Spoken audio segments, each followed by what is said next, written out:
पुंडलीक वरदे हरी विठ्ठल श्री ज्ञानदेव तुकाराम पंढरीनाथ भगवान की जय. क्षमस्व.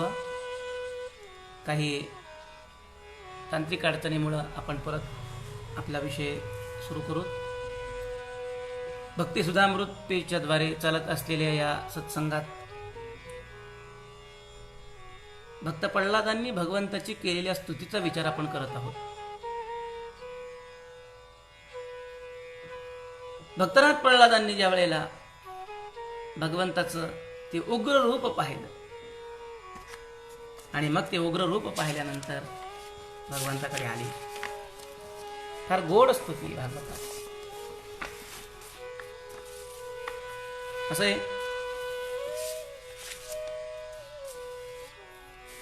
या 42 श्लोकात्मक स्तुतीमध्ये भक्तराज प्रल्हादांनी भगवंताकडे काही गोष्टींची विनंती केलेली, काही गोष्टींची त्यांनी मागणी केलेली आहे. या 42 श्लोकाचं सार सांगायचं जर झालं तर भगवंताच्या समदृष्टीचा विचार काही श्लोकामध्ये भक्तराज प्रल्हादांनी मांडला. भगवंताच्या बद्दलची एखाद्या भक्ताची काय भूमिका असायला पाहिजे या संबंधातला विचार त्यांनी मांडलाय. स्वतःच्या बाबतीतली नम्रता भक्तराज प्रल्हादांच्या या स्तुतीमध्ये दिसते. हो. आणि हे सगळं बोलत असताना, ही सगळी स्तुती करत असताना प्रल्हादांच्या ठिकाणची नम्रता ही वाकासण्यासारखी आहे. ती ग्राह्य अशा पद्धतीची आहे. प्रेम गदगदया वाचा तन्यस्तहृदये क्षणः. गदगदित वाणीनं भगवंताची स्तुती करायला सुरुवात केली. असं आहे. ह्या स्तुतीचा 3 अंगानं मी विचार करणार आहे. एक सत्य, दुसरं विचारणीय आणि तिसरं माननीय. भागवतातल्या सगळ्यात स्तुती या 3 अंगानं आपल्याला विचारात घेता येतात. त्या सत्य आहेत, त्या विचारणीय आहेत आणि त्या माननीय आहेत. भक्तराज प्रल्हाद सांगतात, भगवान पहिल्या श्लोकामध्ये भक्तराज प्रल्हादांची नम्रता दिसते. 12व्याही श्लोकामध्ये भक्तराज प्रल्हादांची नम्रता दिसते. प्रल्हाद उवाच ब्रह्मादय सुरगणा मुनयोत सिद्धाः सत्वैकतानमतयो वचसां प्रवाहैः नाराधितुं पुरुगुणैरधुनापि पिप्रुः किंतोष्टुमर्हसि समे हरिरुग्रजातेः. भगवंताला सांगताना सांगतायत, भगवन ब्रह्मादय सुरगणा मुनयोत सिद्धा. ब्रह्मादिक देव, ऋषी, सिद्ध पुरुष, सगळे महात्मे की ज्यांची बुद्धी सत्वगुणाने युक्त आहेत, असे सत्वगुणी, सत्वबुद्धीने युक्त असलेले सुद्धा महात्मे लोक आपल्या वाणीद्वारे आपली स्तुती करू शकत नाहीत. प्रवाही वचसाम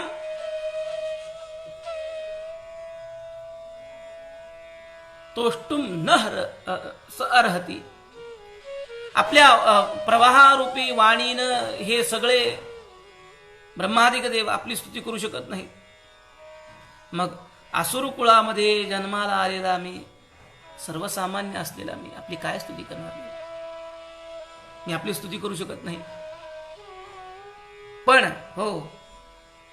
पण माझा विश्वास आहे भगवन, तुमच्या मी चरित्रलीला माझ्या सद्गुरू श्री नारदांकडून जेव्हा ऐकल्या तेव्हा मला हे तत्व कळालं होतं. काय तत्व कळालं होतं? मन्ये धनाभिजनतृप तपश्रुतो जहा तेज प्रभाव बल पौरुष बुद्धियोगा नाराधना हि भवन्ति पुरस्य पुंसो भक्त्या तुतोष भगवान गजयूथपाय मन्ये धनाभि जनरूप तपश्रुतो जहा. मला वाटतं भगवान, माझा असा दृढ विश्वास आहे की आपण धन, कुलीनता, रूप, तप, विद्या, तेज, प्रभाव, बळ, पराक्रम, बुद्धी आणि हे सर्व गुण आपल्याला संतुष्ट करण्यासाठी उपयुक्त आहेत असं मी अनेक वेळेला ऐकलं. परंतु भगवान, भक्त्या तुतोष भगवान गजयूथपाय. परंतु काही वेळेला हे गुण एखाद्यामध्ये जरी नसले तरी सुद्धा आपण भक्तीने मात्र संतुष्ट होता हा सिद्धांत मला माहिती आहे. म्हणून आपण एक श्लोक नेहमी ऐकतो, कुब्जायाः कमनीय रूपम विद्या गजेंद्रस्य का. कुब्जेला कुठं रूप होतं? गजेंद्र कोणत्या शाळेमध्ये गेला होता भगवान? शबरीनं कोणत्या शाळेत जाऊन अध्ययन केलं होतं भगवान? सुदामजीकडे काय ऐश्वर्य होतं भगवान?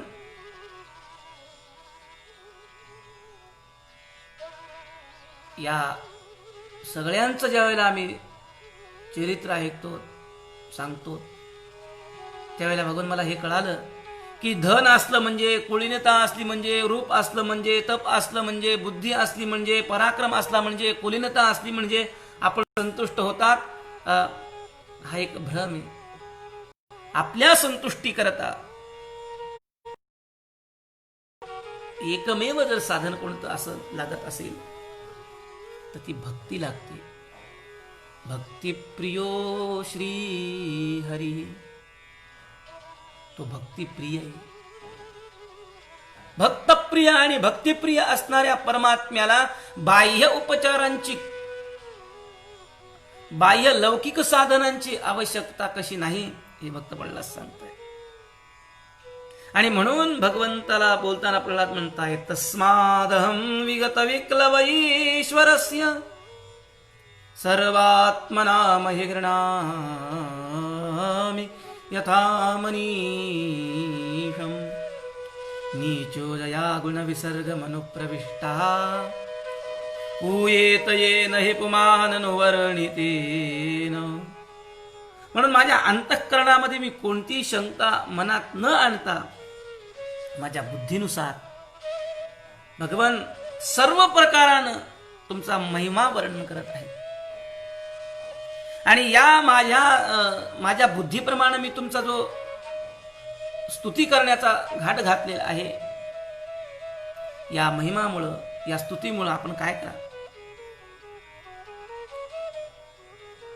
जो अविद्यारूपी संसारामध्ये जीव अडकलेला आहे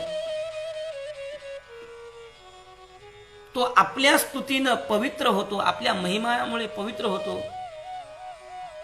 त्या अविद्यारूपी संसार चक्रामध्ये अडकलेल्या भक्ताला आपण मुक्त करा. भगवंत म्हणले, प्रल्हादा माझी स्तुती करतोय, हे एवढं उग्र रूप मी जे धारण केलं, या रूपाला पाहून माझी पत्नी सुद्धा जवळ आली नाही, देवादिक सुद्धा लांब पळाले. या रूपानं तुला भीती वाटली नाही? या रूपाचा तुला त्रास झाला नाही? काय गोड उत्तर दिले 15व्या श्लोकात, फार सुंदर उत्तर. नाहं बिभेम्य जितते भयानकास्य जिह्वार्क नेत्र भ्रुकुटीरभसूग्रदंष्ट्रात् आन्यस्रजः क्षतज केशरशङ्कुकर्णान् निर्हाद भीतदिगिभादरि भिन्नगाग्रा. भगवान हे परमात्मन, आपलं मुख अत्यंत भयानक आहे हे माहिती आहे मला. आपली जीभ लवलवत आहे हे सुद्धा मला कळालं, दिसलं मला हे. आपले डोळे सूर्यासारखे देदीप्यमान मी पाहिले. आपल्या भुवया उंचवलेल्या मी पाहिल्या. रक्तानं माखलेली आयाळ मला दिसली. पण खरं सांगू, दिग्गजांना सुद्धा भीती वाटेल असा आपला निनाद ऐकून मी किंचितही भिलो नाही. मी आपल्या नखांना पाहून किंचितही भिलो नाही. मग कशाला भिलात तुम्ही प्रल्हाद भक्तराज? मग तुम्हाला भीती कशाची वाटली? या रूपाची वाटली नाही, माझ्या या कानाची वाटली नाही, माझ्या या दातांची वाटली नाही, माझ्या या नखांची वाटली नाही? नाही देवा, मला याची भीती नाही वाटली. मग कशाची वाटली? त्रस्तोस्म्यहं कृपणवात्सलदुस्सहोग्र संसार चक्र कदनाद्ग्रसतांग्रणी प्रणीतः बद्धस्वकर्मभिरुषत्तमतेऽङ्घ्रिमूलम् प्रीतोपवर्गशरणं हयसे कदानु. कशाला भिलो मग मी? त्रस्तोस्म्यहं, मी त्रस्त झालो, हे दीनबंधू, मी भयभीत झालो. कशाला? तर या उग्र असलेल्या संसारामध्ये भरडला चाललोय. आपल्या कर्माने बांधला जाऊन मी या दैत्य योनीमध्ये फेकल्या गेलेलो आहे. या संसार रूपीच भयाला मी सगळ्यात जास्त भिलो. भगवंताच्या या उग्र रूपापेक्षा सुद्धा भक्तराज प्रल्हादांना भगवंताच्या त्या अकराळ विकराळ रूपापेक्षा सुद्धा या संसाराची भीती जास्त वाटली. म्हणून म्हणतायत की भगवान, संसार चक्र कदनात ग्रसताम प्रणीतः, संसार रूपी चक्राचं मला जास्त भय वाटलं. म्हणून मला सांगा, या प्रियवियोग सयोग जन्म शोकाग्निना सकलयो निहृदयमानः दुःखमतद्धियाहं भूमन् भ्रमामि वदते वद मे तव दासयोगा. मी ज्या ज्या योनीमध्ये भगवान गेलो ना, त्या सर्व योनीमध्ये मला प्रियजनांचा वियोग झाला आणि अप्रियजनांचा संयोग झाला. अनेक योनीमध्ये जाऊन मी अनेक प्रकारचे दुःख भोगले. आपल्यापासून वेगळा असलेल्या अनात्म पदार्थामध्ये मी माझं मन रमवलं आणि इतकं दुःख भोगलं भगवान, काय सांगू तुम्हाला. त्या दुःखाची भीती मला जास्त वाटते. म्हणून मला सांगा, मी आतापर्यंत जो अनेक ठिकाणी भटकत चाललेलो आहे, आता ते भटकणं थांबावं आणि ज्या योगानं, ज्या साधनानं आपलं दर्शन होऊ शकेल, मी आपली सेवा करू शकेल, असं साधन तुम्ही मला सांगा. भूमन् भ्रमामि वद मे तव दासयोगम. मला दुसरं काही नको भगवान. या संसार रूपी चक्रात तुम्ही पार कसा होईल हे मला सांगा. संसार चक्र मज कोति तरे त्वधन्य.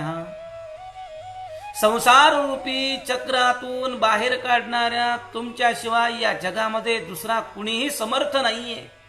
म्हणून भगवान, मला बाहेर काढण्यासाठी तुम्ही काहीतरी करा, तुम्ही काहीतरी उपाययोजना करा.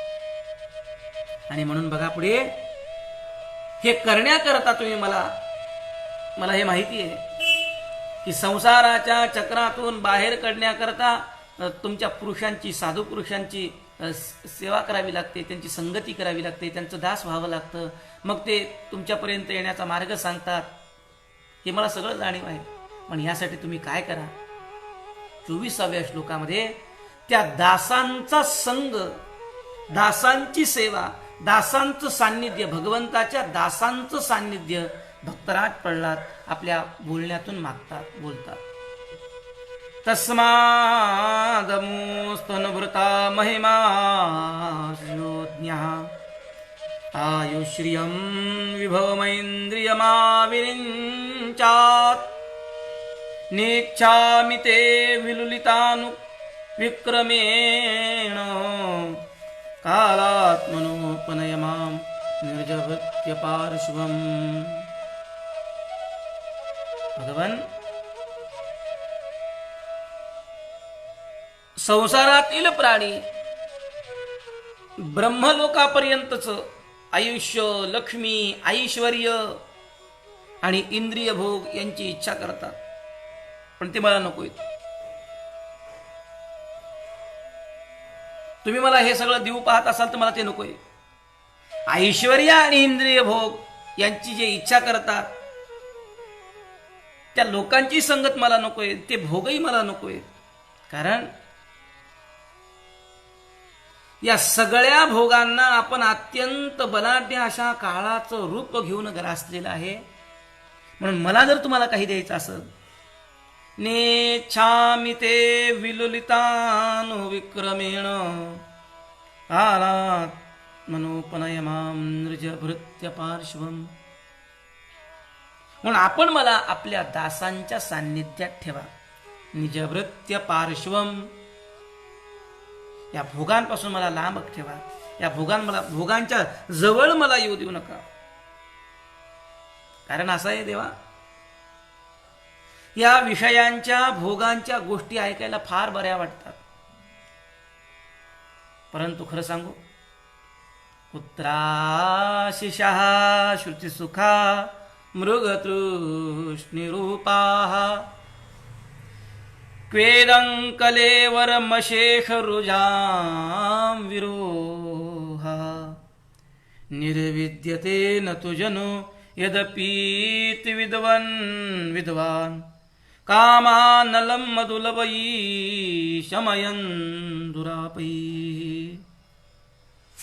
विषयभोगाच्या गोष्टी ऐकायला बऱ्या वाटतात भगवान, परंतु त्या सगळ्या कशा आहेत? मृगतृष्णी रूपा, त्या मृगजळासारख्या फसव्या आहेत. मृगजळवत जाईल रया, तहान लागावी, उन्हाळ्याचे दिवस असावेत, प्रवास चालू असावा, आणि मग ते उन्हाळ्याच्या दिवसात मृगजळ दिसतं, हरणाला दिसतं. तहान लागलेलं हरिण पाण्याच्या आशेनं धावत राहतं, इतकं धावतं, पडून जातं. पण मृत्यूला पाहून सुद्धा पाण्याची प्राप्ती मात्र त्याला होत नाही. विषय भोग असेच आहेत. विषयामध्ये हेच शास्त्रकारांनी नमूद केलं.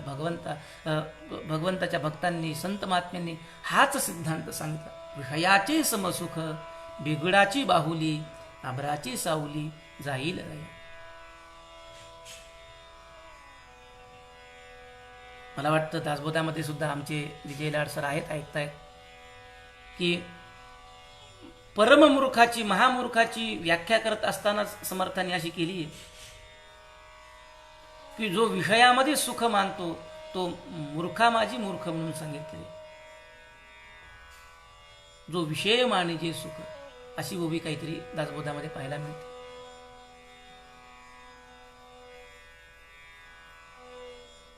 म्हणून भगवान हे मृगजळासारखं आहे विषय. हे विषयातले सुख सगळे मृगजळाप्रमाणे आहे, हे मला कळाले. हे शरीर सुद्धा रोगांचं उगमस्थान आहे. हे काळाचं खाद्य आहे, या शरीराला काळ घेऊन जाणार आहे. आणि हे सगळं कळत असून सुद्धा मनुष्य याची असरता जाणून सुद्धा याच्यापासून विरक्त होत नाही. आणि विरक्त न होता मोठ्या कष्टाने प्राप्त होणाऱ्या या भोगांच्या लहान लहान मधुबिंदूच्या द्वारा तो आपली इच्छारूपी आग विझवण्याचा प्रयत्न करतो. याचं मला फार आश्चर्य वाटतं. या श्लोकामध्ये विषयाचं अनित्यत्व सांगितलं, देहाचं अनित्यत्व सांगितलं, विषय हे मृगजळाप्रमाणे कसे आहेत हे मला त्याचं स्वरूप कळालेलं भक्त प्रल्हाद सांगताय. आणि असं असून सुद्धा मनुष्य कालव्याला मुखग्रास हे की नाही, हे कळत असून सुद्धा मनुष्य त्याच्यामध्ये गुरपडतो, वाईट वाटत. परंतु आपली केवढी कृपा आहे की आपण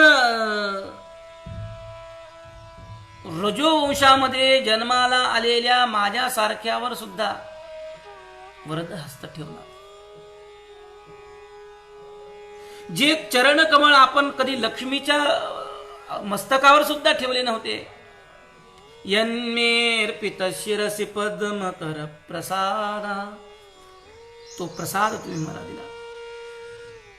आणि म्हणून मला कळालं आता की आपण वर्णाचा विचार करत नाही, आपण जातीचा विचार करत नाही, आपण विद्या पाहत नाही, आपण भक्ती पाहता. जातीची उच्चता निश्चता आपल्याला प्राप्त करून घेण्यास कारणीभूत नाही हे मला कळालं भगवान. सेवानुरूप मुदयो न परावरत्वम संसेवया सुरतो इव ते प्रसाद. आपण त्याच्या ठिकाणची भक्ती पाहता. आणि म्हणून भगवान आज आपण जो अवतार घेतला तो माझ्या वडिलांना मारण्याकरता नाही. मग स्वामीश्वरो मदपरो तुकम हरामी, आपण सनकादिक ऋषींना जे वचन दिलं होतं ते वचन सत्य करण्याकरता आपण अवतीर्ण झाला, आपला अवतार झाला हे मला कळालं. आणि म्हणून नैतन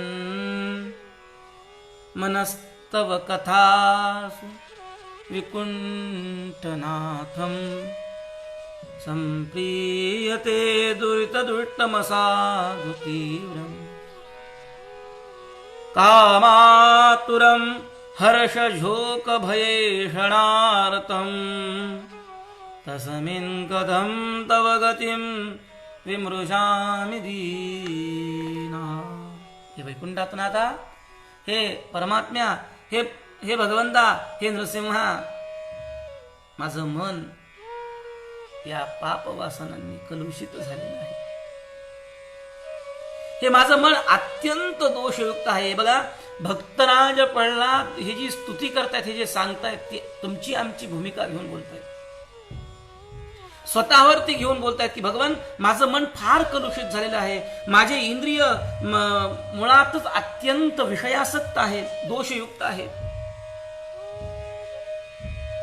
माझं हे जे मन आहे हे कामनांमुळं व्याकुळ होत असतं. हर्ष, शोक, भय इत्यादी नाना चिंतांनी हे व्याकुळ होत असतं. या माझ्या मनाला आपल्या कथेमध्ये कधी गोडी वाटत नाही आणि ती गोडी न वाटल्यामुळं फार मी दीन झालोय देवा, मी कामातूर झालोय देवा. अशा असणाऱ्या मला, माझ्या या मनाला आपल्या स्वरूपाचं चिंतन कसं घडेल, मी ते कसं चिंतन करू, हा मार्ग मला सांगा. या 39व्या क्रमांकाच्या श्लोकामध्ये भक्तराज प्रल्हाद ही सूचना देत आहेत की ज्या व्यक्तीचं मन हे पापवासनांनी कलुषित झालेलं असतं, ज्याची इंद्रिय ताब्यात राहत नाहीत, तो मनुष्य भगवंताच्या स्तुतीकडं, कथेकडं प्रवृत्त होऊ शकत नाही. आणि बघा, भक्त प्रल्हाद तुमची आमची भूमिका घेऊन श्रीमद भागवताच्या सप्तम स्कंदातल्या 9व्या अध्यायामध्ये मला आवडणाऱ्या या श्लोकात, 40व्या क्रमांकाच्या श्लोकात आपलं एक गाऱ्हाण मांडतायत, जे तुमचं माझं गाऱ्हाण आहे, जी तुमची माझी वास्तविकता आहे. आणि या वास्तविकतेमध्येच आपण जगत आहोत आणि ही कुणालाही नाकारता येत नाही. ती वास्तविकता आणि ते सत्य भक्तराज प्रल्हाद स्तुतीच्या माध्यमातून या श्लोकात सांगतायत. काय तो श्लोक आहे? भक्तराज प्रल्हाद म्हणतायत, भगवंता काय सांग तुम्हाला, जिह्वैकतो च्युत विकर्षति मा वितृप्ता शिष्णोन्यतस्तगुदरं श्रवणं कुतश्चित् घ्राणोन्यतश्च फलदृक्वच कर्मशक्तिः भव्यस्य पत्न्यैव गेहपतिं लुनन्ति. भगवान, कधीही तृप्त न होणारी माझी जीभ मला नेहमी नेहमी नेहमी अन्नाकडे प्रवृत्त करते. आपली जीभ आहे ना, ही कायम मनुष्याला वय होऊ द्या, लहान मोठा कोणत्याही वयाची या जिभेला आट नाही, ही कायम अन्न दिसलं, तुमच्या माझ्या घ्राणेंद्रियाला वास आला की त्या अन्नाकडे कायम ही प्रवृत्त करते. एकादशी कळत नाही, सोमवार कळत नाही, बीज कळत नाही, शिवरात्र कळत नाही, या जिभेला खावं वाटतं. आचाट खाणे मसनात जाणे ही परिस्थिती होऊन जाते. मग आपण जननेंद्रिय स्त्रीकडे धाव घेतात, ही त्वचा एखाद्या स्पर्शाकडे धाव घेते, हे पोट भोजनाकडे धाव घेतं, कान शब्दांकडे धाव घेतात, नाक गंधाकडे धाव घेतं, कर्मेंद्रिय सुद्धा आपापल्या विषयाकडे जातात. आणि एखाद्या पुरुषाला जशा अनेक स्त्रिया असाव्यात आणि त्या पुरुषाला आपल्याकडे जशा ओढतात ना, भक्त राजपल्ला सांगतात, भगवान माझ्या सुद्धा इंद्रियाची हीच परिस्थिती झाली. डोळे आपल्या विषयाकडे ओढत आहेत, जिव्हा लाचावली भोजना, जीभ एका विषयाकडे घेऊन जाते, डोळे एका विषयाकडे घेऊन जातात.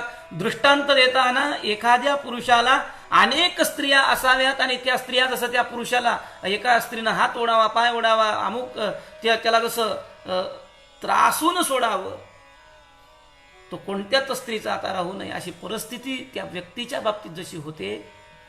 भक्तराज पडला सांगताय की हे सगळ्या कर्मेंद्रियांनी, ज्ञानेंद्रियांनी त्यांच्या सुखाकरता माझी ओढा ताण सुरू केली भगवान. आणि म्हणून आपल्याला माझी दया येऊ द्या. आणि अत्यंत तरुण जाण्यास कठीण असणाऱ्या या भवसागरातून मला पार नेण्याकरता काहीतरी उपाय सांगा. कारण हा जीव या वैतरणीमध्ये, भवसागरामध्ये अडकलाय, कर्मबंधामध्ये अडकून संसार रूपी वैतरणी नदीमध्ये तो पडलेला आहे आणि त्याला बाहेर पडायचंय. एवं स्वकर्म पतितं भव वैतरण्या मन्योन्य जन्म मरणाशन भीत भीतं पश्यञ्जनं स्वपर विग्रह वैरमैत्रं हन्तेति पारचरपि ब्रूहि मूढमद्य. भगवान, हे जसं तत्व मला कळालं, याचं स्वरूप मला जसं कळालं,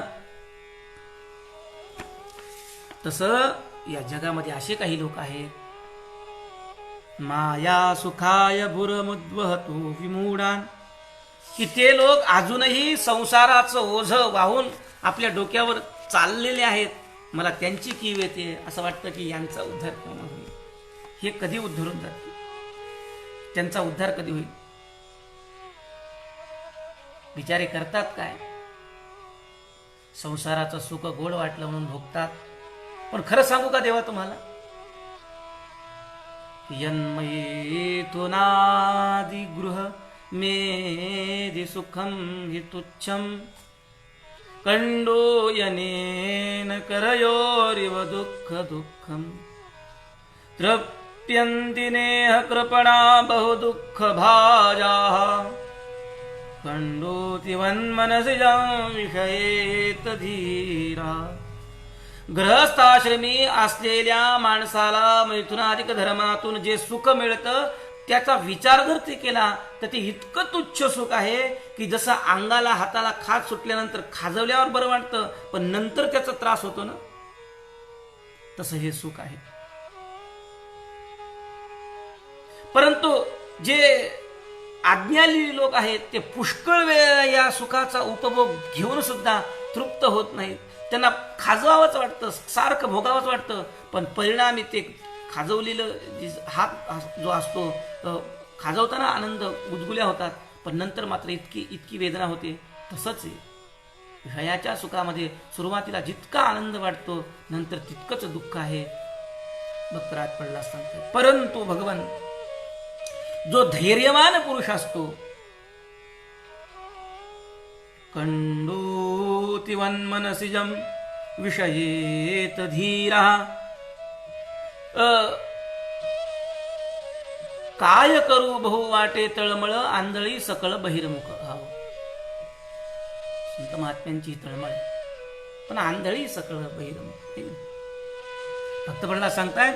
पण या संसारामध्ये धैर्यवान मनुष्य असे काही आहेत की ते जशी अंगाला सुटलेली खाज सहन करतात, ते खाजवत नाहीत, तसं ते आपल्या कामाचा वेगही सहन करतात, धारण करतात, त्या कामाला बाहेर पडू देत नाहीत. दोन वर्ग आहेत. एक आहे विषयाच्या पाठीमाग जसं उपभोगणारा, म्हणजे अंगाला झालेली खाजवून खाजवून खाजवून नंतर त्रास भोगणारा, आणि दुसरा वर्ग असा आहे की त्याच्यासमोर अनेक विषय दिसतात सुद्धा, पण तो आलेली अंगाची खाजवत असताना सुद्धा खाजवत नाही. तो ज्ञानी आहे, तो धैर्यवान आहे. त्याला हे कळून चुकलेलं आहे की आता थोड्या कारणास्तव सुखाह वाटणारी ही खाज नंतर अनंत काळाचं दुःख देणार आहे. त्यामुळं धैर्यवान पुरुषाच्या समोर कितीही मोठाले विषय ठेवले तरी सुद्धा तो त्या विषयांचा त्याग करतो. का? कारण अंततो त्याला सुख मिळणार असतं. आणि म्हणून असं मला कळालं भगवान, मौनौ व्रत श्रुत तपोध्ययन स्वधर्म, व्याख्यारहो जप समाधय आप्यवर्ग्याः, प्रायः परं पुरुषते त्वजेन्द्रियाणाम्, प्रायः परं पुरुषते त्वजितेन्द्रियाणाम्, वार्ता भवन्त्युत न मात्र तु दाम्भिकानां. मौन, ब्रह्मचर्य, शास्त्र ऐकणं, तपश्चर्या करणं, अभ्यास म्हणजे स्वाध्याय करणं, स्वतःच्या धर्माचं पालन करणं, शास्त्रांची तर्कशुद्ध व्याख्या करणं, एकांतामध्ये राहणं, जप करणं आणि समाधी प्राप्त करून घेणं, ही मोक्षाची जी काही साधनं सांगितलेली आहेत ना भगवान, ही अगदी योग्य आहेत. पण भगवान खरं सांगू का, प्राय परम पुरुषते त्वजेन्द्रियाणा, परंतु ज्याला आपली इंद्रिय वश करता आली नाहीत त्या मनुष्याला वरची ही सगळी जी साधनं मोक्षाची म्हणून सांगितलेली आहेत, ही सगळी साधनं त्याला उपजीविकेची साधनं म्हणून कामी येतात. आणि मग तो दांभिक लोकांच्या मध्ये स्वतः मोठं मिरवण्यासाठी ढोंग माजवत असतो या गोष्टी मिळून. याच्याने त्याचं शाश्वत कल्याण होत नसतं. फार मोठा सिद्धांत या श्लोकामध्ये भक्तराज प्रल्हादांनी सांगितला. बरं, खूप मौन बाळगतो, ब्रह्मचर्याचं पालन आहे, शास्त्र त्यांनी खूप ऐकलेलं येतं, एकांतामध्ये तो तपश्चर्याला बसलेला आहे, स्वधर्माचं पालन तो करतोय, शास्त्राची तर्कशुद्ध व्याख्या करण्यात त्याच्या इतका कोणी हुशार नाहीये किंवा त्याचा कोणी हात धरू शकत नाहीये, एकांतामध्ये राहून जप अधिक करतोय, समाधी सुद्धा त्याला लागतीये, हे सगळं त्याच्या बाबतीत घडते. परंतु भक्तराज प्रल्हाद सांगतायत, भगवन प्रायः परम पुरुषते त्वजितेन्द्रियाणाम, परंतु त्या मनुष्याला जर आपली इंद्रिय वश करता येत नसतील तर या सगळ्या मोक्ष साधनांचा धिक्कार असो. ही सगळी मोक्ष साधनं त्याच्याकडे आहेत, म्हणजे ती केवळ आणि केवळ पोट भरण्याकरता, दंभ मिरवण्याकरता, मला लोकांनी मोठं मानावं याच्याकरता आहेत. परमार्थातली साधना जी करायची आहे ना, ती इंद्रिय जिंकण्याकरता. असं आहे श्रीमद भागवताच्या 9 स्कंदामध्ये गोड श्लोक येतो. ही इंद्रिय इतकी विचित्र आहेत महाराज, विद्वांसमपि कर्षति, हे विद्वानांना सुद्धा सोडत नाहीत. विश्वामित्रादिकांच्या कथा तर अनेक पुराणामध्ये आपण ऐकलेल्या असतील.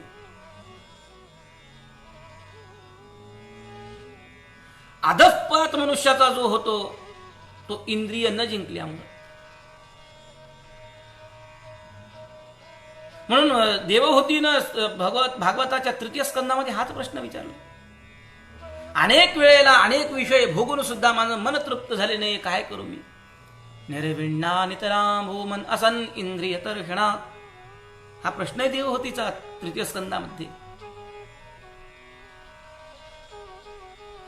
ज्याला आपले इंद्रिय वश करता आले नाही त्याला परमार्थ घडला नाही. त्याला कोणतंही साधन त्याच्याकडे जरी असलं तरी ते शून्य आहे, त्याला किंमत नाही. म्हणून जितासनो जितश्वासो जितसंगो जितेंद्रिय. श्रीमद भागवताच्या दुसऱ्या स्कंदामध्ये आचार्य परीक्षितीला हेच तर सांगतात, जितेंद्रिय. इंद्रियांचा जय वासनेचा क्षय. संत महात्मे सांगतात इंद्रिय जिंकता आले पाहिजे. आणि इंद्रियाला जिंकण्याकरता सगळ्यात साधन जर कोणतं असेल, सातत्यानं संगतीत संतांच्या राहणं,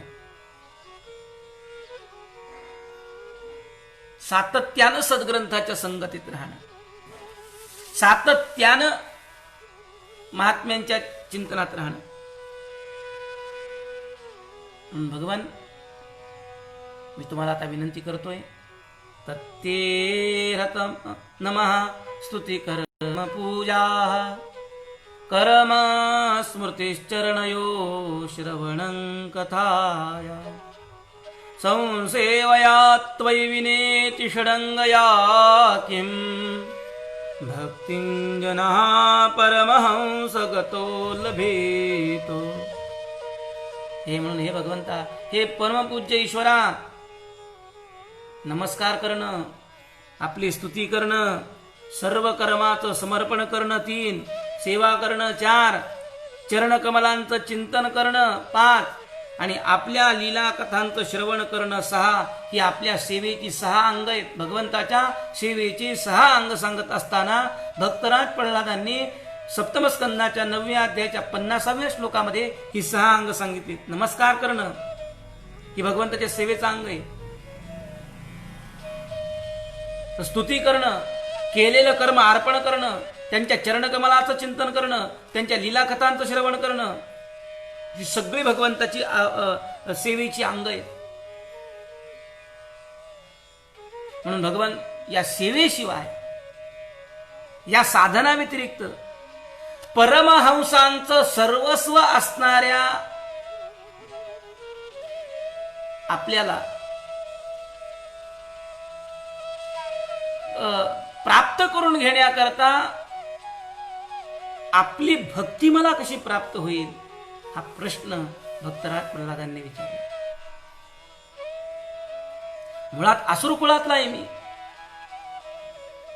माझ्याकडे कोणतीही विद्या नाहीये, मी सत्वगुणी नाहीये, तमोगुणी आहे, तरी तुम्ही माझ्यावर प्रेम केलं. नारद मग पुढे सांगतायत, ही ज्यावेळेला भक्तराज प्रल्हादांची स्तुती ऐकली भगवंतांनी, श्री भगवान वाचे, प्रल्हाद भद्र भद्रन्ते प्रीतो हन्ते सुरोत्तम वर्णम वृणीष्वाभिमतं कामपुरोऽस्म्यहं. प्रल्हादा बाळा, उठ उठ उठ, मी फार प्रसन्न झालो तुझ्या या स्तुतीवर. मनुष्यांच्या इच्छा पूर्ण करणारा मी तुझ्या समोर उभा आहे. नाक काय मागायचं तर. त्यावेळेला नारद सांगतायत,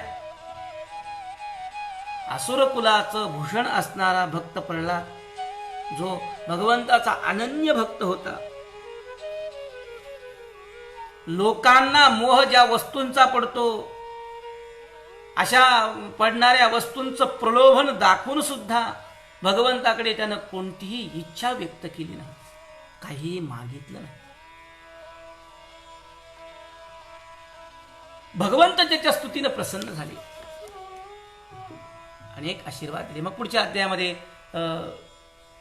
यदि राशीच मे कामान वरांस्त्वं वरदर्शभ कामानावृत्ती संरोहम भवतस्तूर्णे वरम. मला काही नको, काही मागण्याची इच्छा जी असेल ती माझी मारून टाका, वगैरे वगैरे मागे. तो विषय पुढे आलाय. मुळामध्ये या 42 श्लोकात्मक स्तुतीनं भगवंत शांत झाले. त्यांचं ते उग्र रूप शांत झालं. भगवंताच्या अवतारामध्ये अत्यंत भीतीदायक आणि अत्यंत उग्र अवतार जर कोणता असेल तर तो नृसिंह अवतार आहे. आज समाजामध्ये काही लोकांचं कुलदैवत नृसिंह असतं आणि लोक सुद्धा नृसिंहाच्या ज्यांचं नृसिंह कुलदैवत आहे त्या कुलाचारा संबंधामध्ये काही दोष होऊ नये म्हणून फार कटाक्षानं नियम पाळतात. काही चुकलं तर म्हणतात बाबा नृसिंहाची अवकृपा झाली काय, काही चुकलं काय, काही राहिलंय काय, काही हे झालं असेल का. पण प्रामाणिक सांगतो आपल्याला भगवंत राजाचाच हा प्रश्न आहे. भागवताच्या सप्तम स्कंदाच्या सुरुवातीला समप्रिय सुर ब्रह्मन राजा म्हणतोय की भगवान सगळ्यांच्या बाबतीत जर सम असतील तर वृत्रासुराला का मारलं, वृत्रासुराला का मारलं. शुकाचार्य सांगतात सत्व रज आणि तम या तीन गुण ज्यांच्याकडे असतात त्या गुणांच्या द्वारे मनुष्य तसा आरोप भगवंतावर करतो. भगवंत गुणातीत आहे. तो असुरांची बाजू घेतो असं नाही आणि देवांना जवळ करतो असंही नाही. तुम्ही ज्या चष्म्यातून पाहता परमात्मा तसा दिसतो. सप्तमस्कंदातच सांगितलं. म्हणून ज्यांची नृसिंह कुलदेवता आहे त्यांनी आपल्या घरी दररोज या स्तुतीचा पाठ करावा. म्हणून मी पहिल्यांदा आपल्याला प्रस्तावनेत असं म्हटलं होतं की स्तुती ज्या वेळेला व्यवहारामध्ये केली जाते ती अर्थवादात्मक असते. तिचं स्वरूप हे अर्थवादाचं असतं. जिचं साध्य काही नसतं तिला अर्थवाद म्हणतात. जी काही लाभानं केली जाते ती अर्थवादात्मक स्तुती असते. पण भागवतामध्ये येणाऱ्या काही स्तुती आहेत, भागवतामध्ये येणारे जे काही गीत आहेत हे सगळे अर्थवादात्मक आहेत असं समजायची गरज नाही. यात वास्तविकता भरलेली आहे. या स्तुतींमध्ये जीवाचं कल्याण भरलेलं आहे. गुणातीत अवर्णनीय असलेल्या परमात्म्याचं स्वरूप विशद केलेलं आहे आणि ज्याच्याने निश्चिम साध्याची प्राप्ती होऊ शकते असं ते सगळं वर्णन आहे. म्हणून सत्य, विचारणीय आणि माननीय असणाऱ्या या स्तुतींचा आपण अभ्यास केला पाहिजे. भागवतातल्या गीतांचा आपण अभ्यास केला पाहिजे. या एकंदरीत भगवंताच्या केलेल्या स्तुतीतून प्रल्हादाच्या ठिकाणची नम्रता, भगवंताकडे केलेल्या काही विनंत्या, भगवंताच्या उग्र रूपाला न भिल्याचं भगवंताच्या समोर केलेलं प्रतिपादन, भगवंताच्या दासाच्या सान्निध्याची मागणी आणि भगवंताच्या ऐश्वर्याचं वर्णन, भगवंताच्या समदृष्टीचं वर्णन, भगवंताच्या गुणांचं वर्णन, भगवंताच्या कृपेचं वर्णन एकंदरीत या 42 श्लोकात्मक स्तुतीमध्ये भक्तराज प्रल्हादांनी केलेलं आहे. वेळेच्या मर्यादेमुळं, अपुरतेमुळं आपल्याला संपूर्ण विषय सांगणं शक्य नाहीये. वास्तविक पाहता भगवंताच्या समदृष्टीबद्दलही गोड चिंतन भक्तराज प्रल्हादांनी केले. भगवंताच्या ऐश्वर्याबद्दलचं चिंतन केलेलं आहे. भगवंताच्या कृपाळूबद्दलचं चिंतन केलेलं आहे. कृपाळूबद्दल चिंतन तर मी तुम्हाला आता सांगितलं ना, फार गोड श्लोक मला पण आता आपण पहिल्यांदा पाहिला. भगवंताची ग्वाही दिली प्रल्हादांनी. मन्ये जनाभिजन रूप तपश्रुतो जहा तेज प्रभाव बलमौर्ष बुद्धि योगा नाराधना हि भवन्ति परस्य पुंसो भक्त्या तुतोष भगवान गजयूथपाय. ज्या गजेंद्रावर आपण कृपा केली भगवान, काय विद्या होती त्याच्याकडे, कोणतं कुळ होतं त्याचं, काय पैसा होता त्याच्याकडे, काही तप होतं त्याच्याकडे, काही तेज होतं त्याच्याकडे, कोणता प्रभाव होता त्याच्याकडे, कोणतं बळ होतं त्याच्याकडे, कोणता पुरुषार्थ होता त्याच्याकडे. पण मला निश्चित कळालं की हे सगळे गुण आपल्याला प्राप्त करण्यासाठी जसे उपयुक्त आहेत याच्याबद्दल वादच नाही. पण भगवान सगळ्यात चांगला गुण आपल्याला प्राप्ती करून घेण्याचा जर कोणता असेल तर मला हे कळालं की भक्त्या तुतोष हा शब्द महत्वाचा आहे या स्तुतीतला, मला आवडलेला. भगवंत प्रसन्न होतात कशानं? त्यांच्या स्तुतीनं. भगवंताला तोष होतो कशानं? त्यांच्या स्तुतीनं किंवा त्यांच्या भक्तांच्या स्तुतीनं. भक्तीनं भगवंत प्रसन्न होता. खूप सोंग करून वेगवेगळे उपचार वाहन चालू असेल, देश विदेशातून आणलेले अत्तर वाहन चालू असतील, फुलांच्या माळा देवावर टाकणं चालू असतील, नैवेद्याला पंचपक्वान्न असेल, पण अंतःकरणामध्ये मात्र भक्ती जर नसेल, भगवान सांगतात त्याला शून्य किंमत आहे. भक्त्याह एकया ग्राह्य. म्हणून सकल भुवन मध्ये निर्धनास्ते पिधन्याः. भागवताच्या महात्म्यामध्ये हा गोड श्लोक येतो. निवसती हृदयेहाम. अरे या जगामध्ये सगळ्यात मोठा धन्य कोण आहे? पैसा आहे म्हणजे तो धन्य नाहीये. ज्यांच्या हृदयामध्ये भक्ती विराजलेली आहे ते सगळ्या विश्वामध्ये धन्य आहे, श्रीमंत आहे. निवसती हृदयेहाम. त्यांच्या हृदयात भक्ती वास करते. म्हणून ऐका, भगवंताची केलेली ही स्तुती आपण दररोज भक्तीनं वाचा. आपल्या घरी या स्तुतीचं पठण करा. 10 मिनिटं 12 मिनिटं लागतील नवीन. नंतर 2-5 मिनिटांमध्ये सुद्धा ही स्तुती होईल. अत्यंत गोड स्तुती ही 42 श्लोकाची स्तुती आहे. आपण दररोज जर 10 मिनिटं या स्तुतीला जर दिले तर खरोखर या पेजच्याद्वारे आमच्या परमामस्ती असलेल्या मित्रवर्यांनी जो उपक्रम राबवलेला आहे त्याचं सार्थक झालं असं वाटेल. भक्तिसुधामृत सार्थ नाव या पेजला त्यांनी दिले. गुरुवर्यांचे आशीर्वाद त्यांच्या पाठीमागे आहेत. एक तळमळ आहे, जाणून घेण्याची इच्छा, अभ्यासाची इच्छा, अनुष्ठानाची इच्छा असलेले आमचे मित्रवर्य श्री ऋषिकेश महाराज जोशी यांनी